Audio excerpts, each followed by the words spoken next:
So it's not like, okay, well, I'm an angel. I've got wings. I've got eyes all over those wings. I've got 4 faces. Angels aren't those little chubby babies with the little tiny wings. Read about them in the Bible. They are things that if you saw them, you'd be freaked out. I'd be thinking I'm having a flashback or something. It's like, whoa, I've seen you on album covers. It's like, whoa. Those are angels. And it's not like, okay, there's an angel, he goes, I'm going to make you some wind, zap, and now, like some kind of magical thing. It's bigger than that. It's, you know what? He could do that, or he could make the wind his messenger. He could make the wind his messenger. Makes his servants flames of fire, or makes flames of fire his servant. You see, God uses all things for His glory.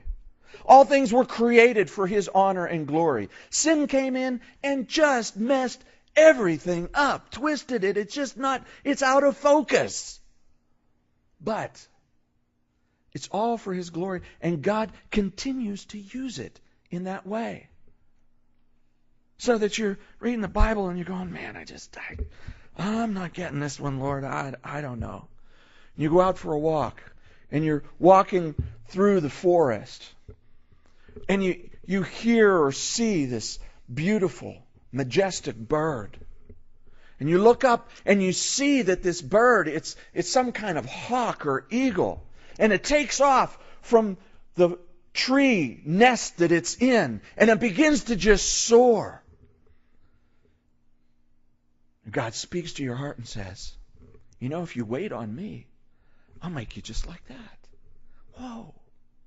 He just made a bird his messenger. He just made the wind his minister of building your testimony. You see, everything around us, God can use. I have a real close friend, known him for years. He told me one time that God spoke incredibly to him one night when he was watching Star Trek. Star Trek? I mean like the old one, Leonard Nimoy and, Captain James T. Kirk. But there was something about that particular episode and the plot line and so forth that, boom, went, wow. And God spoke to his heart through that. If you look in the Old Testament, God spoke to a guy through a talking donkey. I know pastors who say, I'm just the donkey that Jesus rode in on, the one with the mouth. But it's the Lord who is speaking. It's very true. It's very true. God uses it all to build in us, to speak to us, to let us know the truth of His Word, and to build that testimony of knowing Him into us. Verses 5 through 13 are speaking about the flood. It's so poetic we could miss it. It says, you who laid the foundations of the earth so that it should not be moved forever, you covered it with the deep as with a garment. The waters stood above the mountains. It's speaking about the time of the flood, of God's judgment during the time of Noah. At your rebuke, they fled. They didn't stay there. Did you ever wonder where all that water went? These are the things that I think about sometimes. Okay, He sent enough water, and the idea, many think, is that the earth, when initially created, was covered entirely at an elevation far enough above the earth with a curtain or a big shell of water. And that's where all the water came from in order to cover the earth for the flood. I mean, that's a lot of water, right? But then it receded. Well, where did it go? Did it slip through the cracks and get down into where the earth is so hot that it vaporized and then shot back out through and then got out into the atmosphere so that we have this humid atmosphere around? Obviously, some of it moved and the plates moved and so forth, so that now we have oceans where I don't think there were before. You look at where the continents, it looks like, at one time they could have fit right together, maybe. But he made those waters flee so that man was not only judged, but then there was opportunity for man to grow and multiply and come again. You are the great-great-great-great-great-great-great-great-grandchild of Noah. Did you know that? That's pretty cool to think of, isn't it?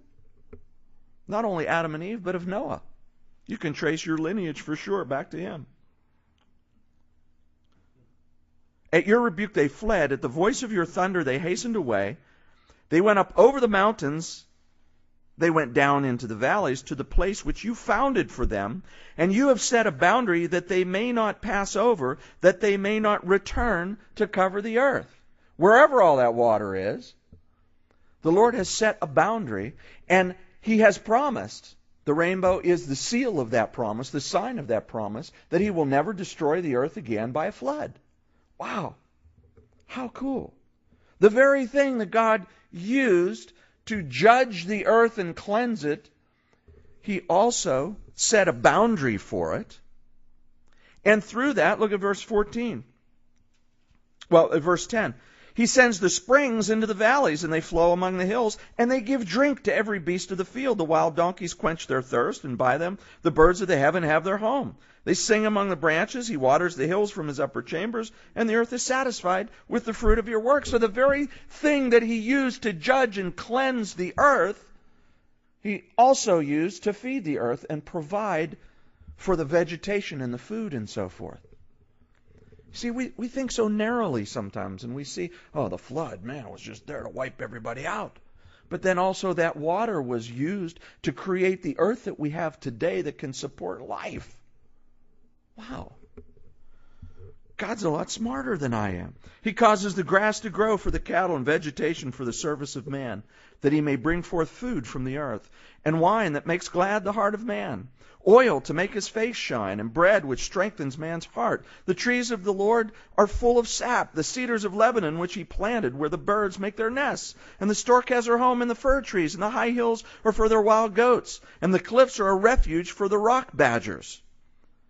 So God, through this judgment, and then he waters the earth and then provides all this vegetation to come from the nutrients that were brought down from all of that water and washed throughout to the various places, so that now there's vegetation that not only feeds but provides a habitation for people and for animals. Wow. How cool. And he appointed the moon for seasons, and the sun knows it's going down. You made darkness and it's night, in which all the beasts of the forest creep about. And the young lions roar after their prey and seek their food from God. And when the sun rises, they gather together, they lie down in their dens, and man goes out to his work and to his labor until the evening.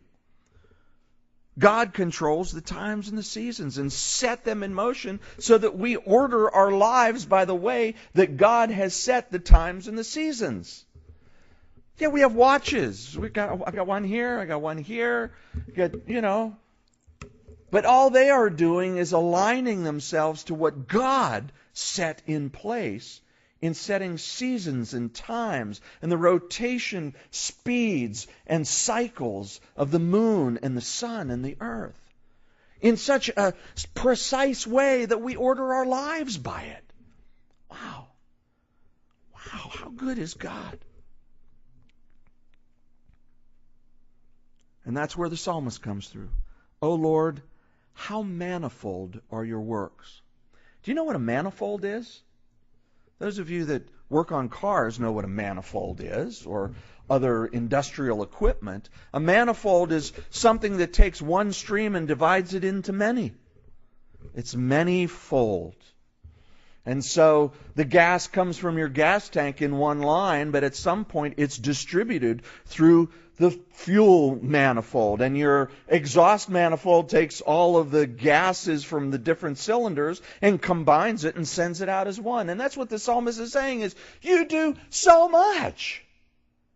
And it all comes down to this, or you do this, and you distribute it into so many different things. The things that God has done in your life, the things that God is doing in your life, the things that God shall do in your life are manifold. It's not one little thing. Oh, well, God brought Kevin and Krista here as Krista was testifying to Pittsburgh to start a church. It just took us 10 years before that got going. No, there are many reasons that He brought us here. When He said, I'm bringing you here for my work, this is one of them. There are a lot of other works. And in your life, when God moves, it's not just for one little thing. The testimonies that we heard this morning. The answers to prayer that will come from the prayer request this morning. We are so focused on one thing, but God is manifold. And how manifold are your works? In wisdom you've made them all. The earth is full of your possessions. This great and wide sea in which are innumerable teeming things, living things both small and great. There the ships sail about. There is that Leviathan, which you made to play there. Now listen to this. These all wait for you, that you may give them their food in due season. What you give them, they gather in. You open your hand, they are filled with good. You hide your face, they're troubled. You take away their breath, they die and return to the dust. You send forth your Spirit, they are created, and you renew the face of the earth. The animals, vegetation, understand and live by the seasons and by the cycles that God has created. And they wait, he says. They wait for you. Now, this is an interesting word in the Hebrew. It's only used about 6 or 7 times. And it doesn't mean sit down and look at your watch and sit and do nothing. It actually means to look into, to observe, to really gaze at. They wait for you. They wait for you that you may give them their food in due season. And that's what God calls you and I to do. To wait for Him. But you see, some people take that as okay, well, I'm going to wait for the Lord, which means I'm going to do nothing. I want to do nothing till the Lord tells me to do something. And I'm absolutely sure it's the Lord, so, it might take me a couple of months to pray about it and make sure it's the Lord, and then I'll do something. No, he says, these are looking for you. They're looking for you, Lord, that you might give them their food in due season. There's some here who might have experienced hunger. I mean, genuine hunger, not that, little rumble in your stomach right now that you're going, gosh, I wish I would have eaten more for breakfast. No, I'm talking about serious hunger. Perhaps some of you have experienced that, but I would say the majority of us haven't, because we live in a day and age where food is plentiful. There's more food thrown away from the restaurants within walking distance of this place than 100 years ago was available to small towns. It's just within the recent past in America that there's this abundance of food where I don't worry about where my next meal is going to come from. I worry about figuring out which restaurant to go to, or do we have enough in the refrigerator to make something, or do I have to go to the store, or, those are things, not where will it come from? Where will I find my next meal?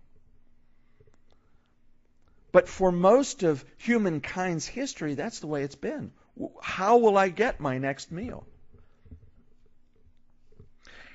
And what the psalmist is saying here is, animals are smart enough that they are looking for you, Lord, to provide. And now let's open that up beyond just a meal.